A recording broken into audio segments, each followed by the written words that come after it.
The fatal shooting of 2 Israeli embassy staff members in Washington, D.C. at a Jewish museum. The killings in the heart of the U.S. Capitol are bringing immediate responses from the White House, the Israeli government, and from around the world.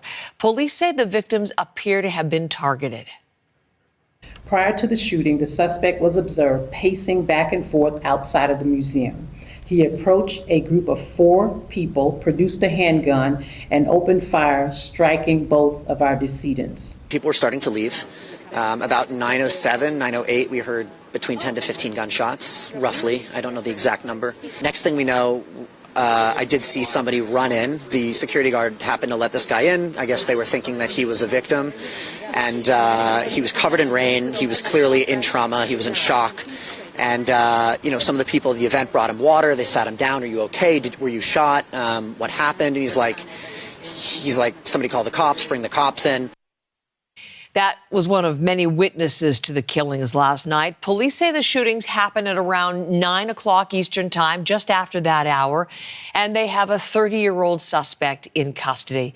You're looking here at a scene of where this all transpired. This is just a few moments ago, early morning in Washington. It is a fast-moving story. Richard Madden is going to lead off our coverage. He is live on the scene this morning. Richard, let's just begin with what we're learning from police so far about what happened last night.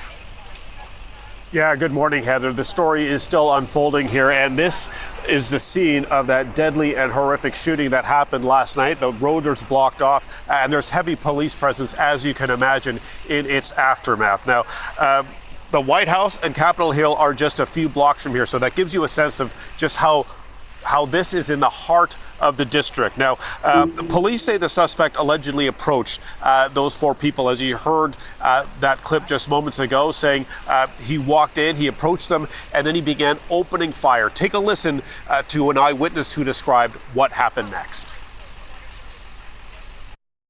He goes, oh, what kind of museum is this? And I'm like, it's a Jewish museum. And he's like, do you think that's why they did this? And I'm like, oh, I don't think so. I don't think it's related. And then he reaches into his bag and pulls out a keffiyeh and says, I did it. I did this for Gaza. And just starts shouting Free Palestine. And that's when the police came in and arrested him. Now, making this all the more tragic, witnesses say, is that they were all attending a multi-faith event at the Jewish Museum. Now, the victims have since been identified as Yaron Lischinsky and Sarah Milgrim. These are 2 young staffers who worked at the Israeli embassy who are about to be engaged. So extra tragic on that note. Authorities have since identified the suspect. His name is Elias Rodriguez, 30 years old, of Chicago. And as you heard the police say in that clip earlier, he was spotted pacing inside the museum before the shooting and walked outside afterwards and was promptly detained by security. Richard, as I was mentioning, there has been an immediate wide-ranging response. We're going to hear from what they're saying in Israel in a second, but from American officials, what has come in so far? Yeah, plenty of reaction from American officials, including from the White House. President Donald Trump posting on a social media site, and I'm quoting here, "These horrible D.C. killings, based obviously on anti-Semitism, must end now. Hatred and radicalism have no place in the U.S."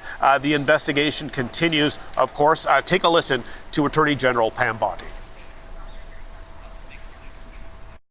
We have the FBI, all of our federal agencies will work hand in hand with you, Chief, as we have done, and you, Mayor, to do everything we can to keep our citizens safe. We will follow the facts, we will follow the law, and this defendant, if charged, will be prosecuted to the fullest extent of the law.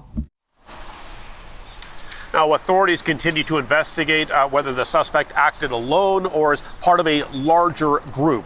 The deputy FBI director also posting that early indicators are that this is an act of targeted violence. So as you can imagine, Heather, security has reportedly been increased at all Israeli missions around the world, including its embassy here in Washington, D.C., as this investigation continues.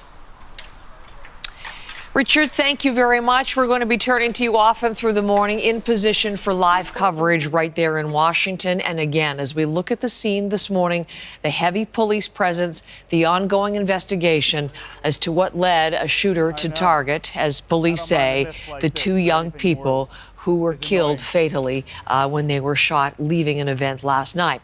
Now, in terms of reaction, as I mentioned, in Israel, the reaction has been strong and immediate. Plenty of criticism from recent comments by government officials, international governments around the world, including Canada. Trent Murray is in Tel Aviv to bring us those details. Trent, tell us what we've heard so far from Israeli officials on this. Well, Heather, there is a genuine sense of shock and horror at the killing of these two young Israeli staff members on a diplomatic posting with the Israeli Foreign Ministry. President Herzog leading much of the condolences, calling this a despicable anti-Semitic attack, saying that Israel stands with the US Jewish community. Benjamin Netanyahu, the Prime Minister, also expressing his shock, and as we heard there, ordering the enhancement of security at Israeli embassies and consul generals across the world. We have heard as well from the US Ambassador to Israel, Mike Huckabee, who expressed his condolences to the Israeli people, telling them that they are waking to this news of a horrific act of terror. Now, we have just heard a press conference from the country's foreign minister in the past hour or so, Gideon Zar. Now, he, while expressing condolences to those members of the foreign ministry, he also said that he had been worried that something like this would happen. He said that there is a direct line connecting anti-Semitic and anti-Israel incitement to this murder, going on to say that this incitement is also done by world leaders and officials of many countries and international organisations. Now, a reporter in that room then specifically asked if he was referencing the Prime Ministers of the UK and Canada, as well as the French President, of course, after that letter earlier this week from Ottawa, London and Paris, criticising Israel for its actions in Gaza. Let's just have a listen to that exchange from the reporter and the Foreign Minister. For BFM TV, French TV. The French government, the British government, the Canadian government, they denounce, I quote, scandalous politics about Israel. Is that something that could lead to this kind of violent action?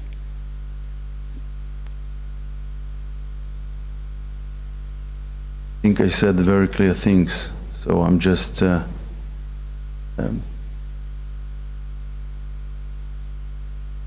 I can't repeat things I said in Hebrew and English.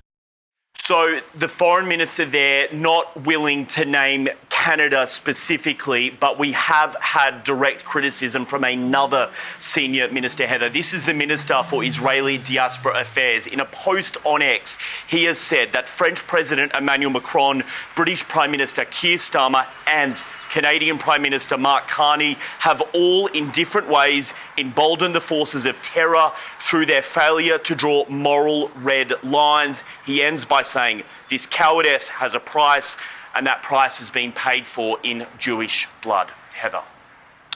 Trent, thank you. And you will be relying heavily on you as well today, Trent, for ongoing reaction to this horrible breaking story. Trent Murray is live in Tel Aviv. Again, this is the scene in Washington where the couple was killed, as we've learned from Israel's ambassador to the United States.